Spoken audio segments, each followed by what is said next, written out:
இப்போது mixie jar வந்து எடுத்து வச்சுருக்கேன். இதில் வந்து அரைக்கட்டு கொத்தமல்லி, புதினா வந்து ஒரு அரைக்கட்டு, இஞ்சி வந்து எடுத்து வச்சுருக்கேன் இந்த அளவுக்கு. அதுக்கப்புறம் பூண்டு பல் பார்த்திங்கன்னா ஒரு 10-15 எடுத்து வச்சுருக்கேன். அதுக்கப்புறம் பார்த்திங்கன்னா பச்சை மிளகா வந்து ஒரு 2 எடுத்து வச்சுருக்கேன். இதெல்லாம் வந்து கொஞ்சம் நைஸாக அரைச்சி எடுத்துகிட்டு வந்துடலாம். எண்ணெயும் நெய்யும் நல்லா காஞ்சிருச்சு. இப்போ வந்து கரம் மசாலாலாம் எடுத்து வச்சுருக்கேன், அதெல்லாம் சேர்த்துடலாம்.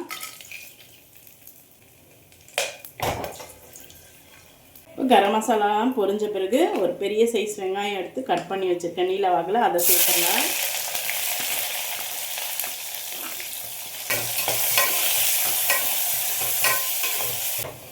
வெங்காயமும் நல்லா வதங்கிடுச்சு.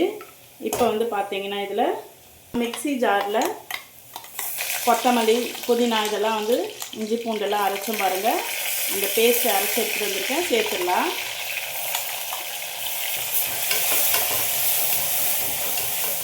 இப்போ பார்த்திங்கன்னா இந்த அரைச்ச மசாலா சேர்த்தோன்னே நமக்கு வந்து பச்சை வாசனைலாம் போயிடுச்சு. தக்காளி எடுத்து கட் பண்ணி வச்சுருக்கேன், ஒரு தக்காளி சேர்த்துடலாம்.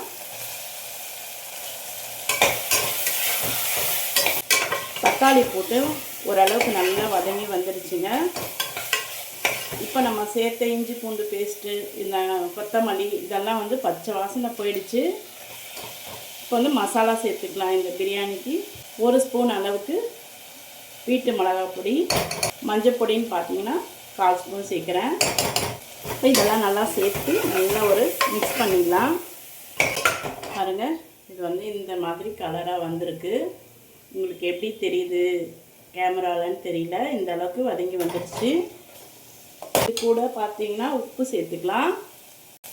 நான் வந்து 2 பேருக்கான பிரியாணி தான் இன்றைக்கி நான் செஞ்சிட்ருக்கேன், அதனால் வந்து உப்பு வந்து அளவாக சேர்த்துக்கிறேன் பார்த்து. இப்போ வந்து பார்த்திங்கன்னா உப்பு சேர்த்துட்டு சிக்கன் வந்து எடுத்து வச்சுருக்கோம் இல்லையா, அதை சேர்த்துடலாம். சிக்கன் கூடயே பார்த்தீங்கன்னா தயிர் வந்து ஒரு 1/2 கப்பு அளவுக்கு எடுத்து வச்சுருக்கேன், அதையும் இது கூடயே சேர்த்துடலாம். சேர்த்துட்டு நல்லா வந்து ஒரு மிக்ஸ் பண்ணிடலாம். சிக்கன்லாம் பாருங்கள் நல்லா தண்ணி விட்டு நல்லா கிரேவியாக வந்திருக்குங்க. நல்லா உங்களுக்கு பார்த்தாலே தெரியும், நல்லா கிரேவியாக வந்துருச்சு. அதே டைமில் பார்த்தீங்கன்னா சிக்கனும் வந்து கொஞ்சம் வெந்துருச்சு. இப்போ வந்து இந்த பிரியாணிக்கு தேவையான தண்ணியை வந்து சேர்த்துடலாம். இந்த கப்பில் பார்த்திங்கன்னா நான் 1/2 கப்பு ரைஸ் எடுத்தேன். அதுக்கு வந்து பார்த்திங்கன்னா நான் 2.5 கப்பு தண்ணி சேர்த்துக்கிறேன்.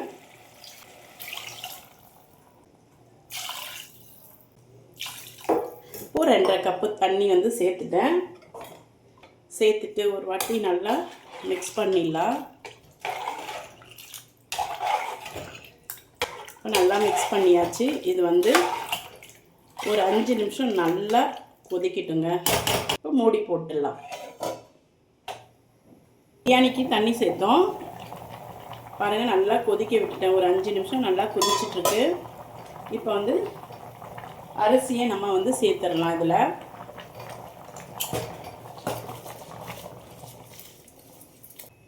அரிசி சேர்த்துட்டு பார்த்திங்கன்னா நல்லா வந்து கலந்து விட்டுடலாம். இது நைட் டைமில் எடுக்கிறதுனால வந்து வீடியோ எடுத்துகிட்ருக்கேன், அதனால் வந்து பார்த்திங்கன்னா உங்களுக்கு எப்படி தெரியுது அப்படின்னு தெரியல. குக்கரில் வந்து பிரியாணி பண்ணுறது எப்படி தெரியுதுன்னு எனக்கு தெரியல. நல்லா கலர்ஃபுல்லாக சூப்பராக இருக்குங்க பார்க்குறதுக்கே. நம்ம வந்து கொத்தமல்லி, பச்சை மிளகா, புதினாலாம் அரைச்சி போட்டோம் இல்லையா, அது வந்து பார்க்கும் போதே உங்களுக்கு வந்து ஒரு க்ரீன் கலர் மாதிரி தெரியுது. அது மட்டும் இல்லை, நம்ம தாளிக்கும் போதே நல்லா வாசனை வந்துருச்சுங்க. இப்போ வந்து தண்ணி நல்லா கொதிச்சிட்ருக்கு. இது வந்து அரிசி வந்து நல்லா தண்ணி வந்து வற்றி அரிசி மேலே வரட்டும், அப்புறம் எப்படி வந்திருக்கு அப்படின்னு பார்க்கலாம். இப்போ மூடி போட்டுடலாம். நம்ம வந்து பிரியாணிக்கு அரிசி சேர்த்தோம், அது எப்படி வந்திருக்குன்னு பார்க்கலாம். பாருங்கள், நல்லா தண்ணியெல்லாம் வற்றி அரிசியும் தண்ணியும் நல்லா இந்த அளவுக்கு வந்திருக்கு. இப்போ வந்து தம் போட்டுடலாம்.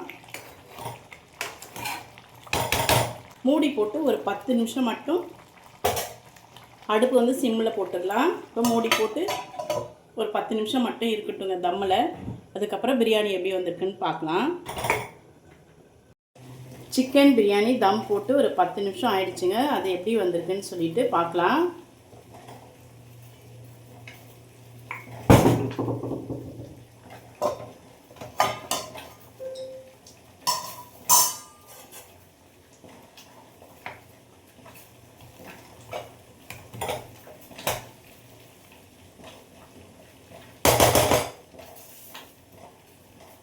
சிக்கன் பிரியாணி ரெடி ஆயிடுச்சு.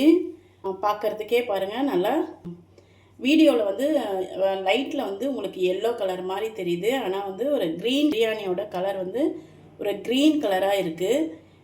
அந்த லைட் வந்து கொஞ்சம் தூரமாக இருக்கிறதுனால அந்த மாதிரி நமக்கு கலர் தெரியுது, எல்லோ மாதிரி.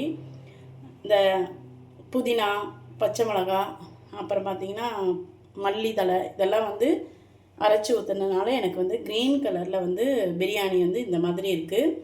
இந்த பிரியாணி ரொம்பவே டேஸ்ட்டாக இருக்கும். இதை வந்து பார்த்திங்கன்னா பேச்சுலர் கூட ட்ரை பண்ணலாம். பேச்சுலர் வந்து எனக்கு வந்து பார்த்திங்கன்னா ஒரு 20 நிமிஷம் தான் ஆச்சு இந்த பிரியாணி செய்யறதுக்கு. கண்டிப்பாக வந்து பேச்சுலர் வந்து ட்ரை பண்ணி பாருங்கள். இதை பேச்சுலர் கூட செஞ்சிடலாம். 20 நிமிஷத்தில் நம்மளோட சிக்கன் பிரியாணி வந்து ரெடி ஆகிடும். இந்த வீடியோ பிடிச்சிருந்ததுன்னா கமெண்ட் பண்ணுங்கள், லைக் பண்ணுங்கள், சப்ஸ்கிரைப் பண்ணுங்கள். இந்த வீடியோ பார்த்ததுக்கு ரொம்பவே நன்றி. தேங்க்யூ.